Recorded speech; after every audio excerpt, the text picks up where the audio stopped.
Hi, it's Kerr9000 and this is the second episode of the Retro Gamer Unofficial Podcast.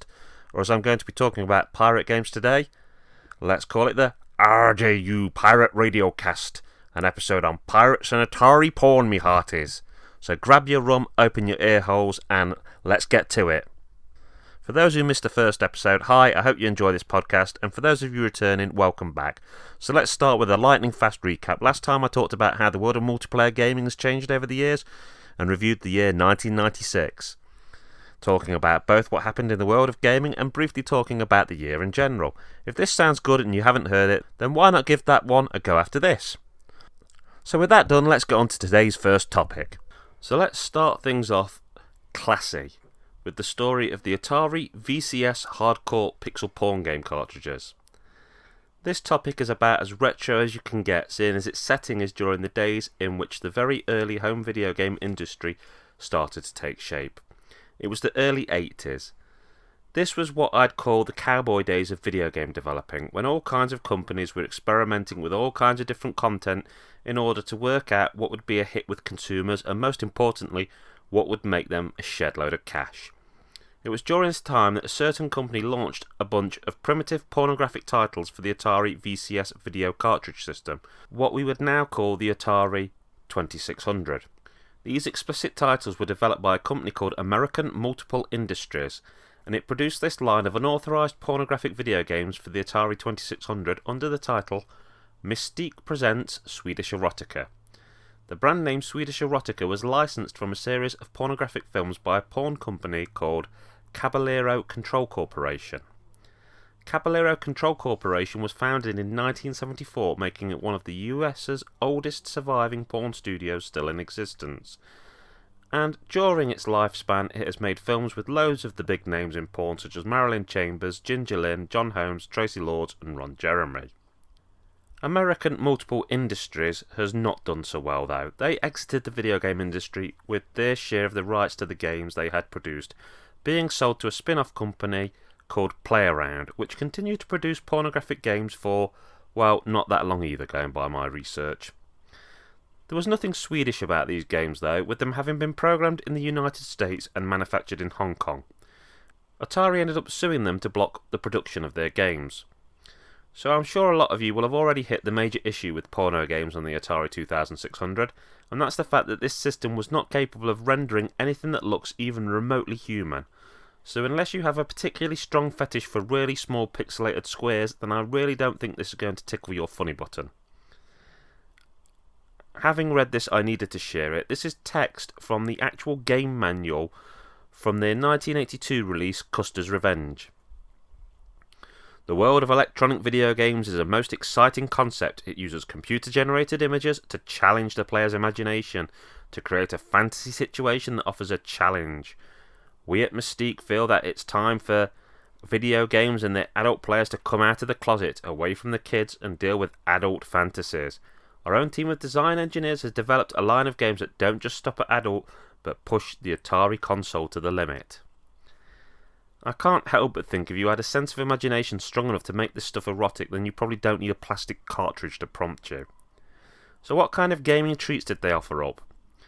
The most infamous of their titles is probably Custer's Revenge, a game where the purpose is to control the pixelated version of the historical figure General George Armstrong Custer, the United States Army officer and cavalry commander from the American Civil War and the American Indian Wars, and shuffle his naked bar his boots and cowboy hat form across the screen, dodging arrows so you can rape a Native American woman against a cactus, where pelvic pumps equal points.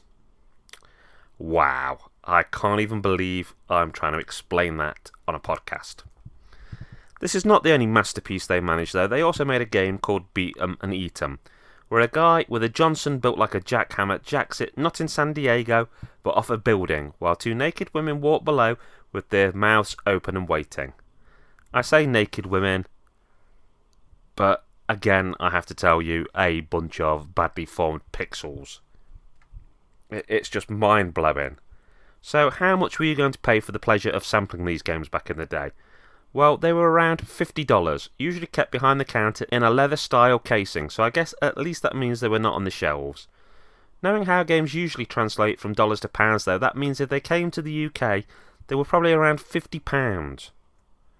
Some people will find these games disgusting, others will find them funny, but I severely doubt anyone ever found them tantalising. If I was an adult back during their release, would I have purchased them? No, not at all. The simple reason is that I just see them as the sort of thing you'd laugh at for 5 minutes while thinking, what kind of crack were the developers on when this stuff was made?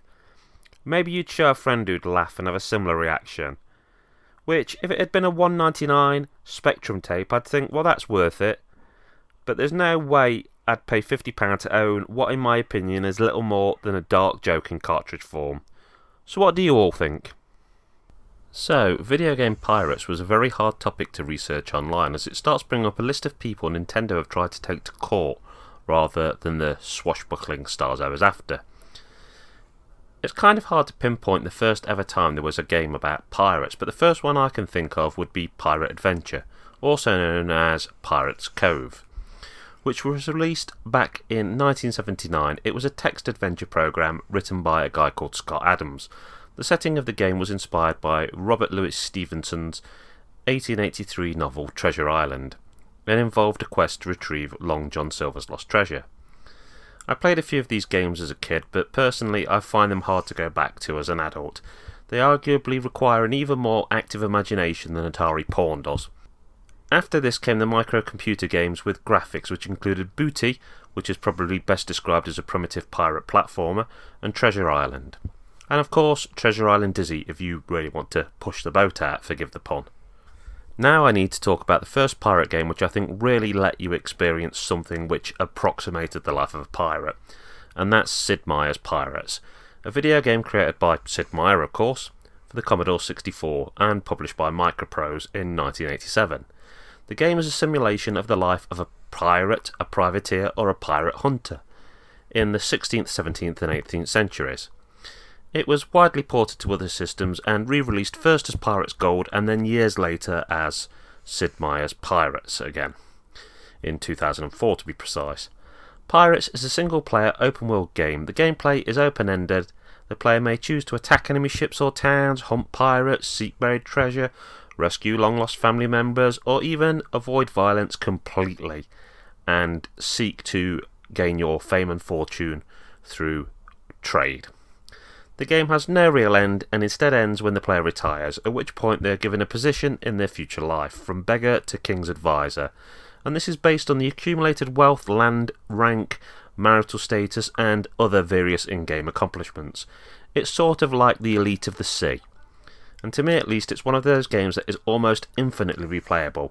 You can get the Steam version of the latest one for $5.99, and for me it's worth every single penny. I can't mention every pirate game ever, or we'd be here all year.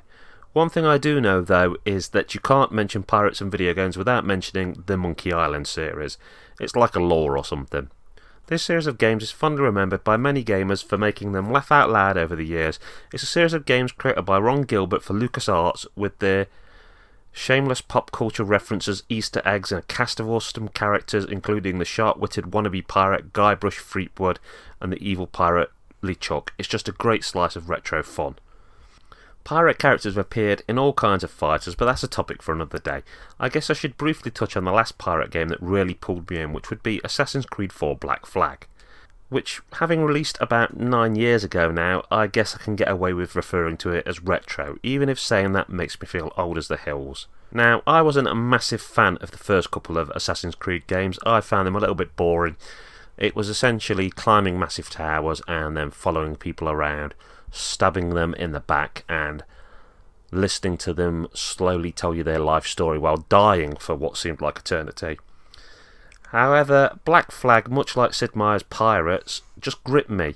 It laid out a large sea before me and allowed me to do pretty much whatever I want. Sure, there was a story, but much like in other open world games like Grand Theft Auto, half the fun is deciding to sod the story and do whatever you want.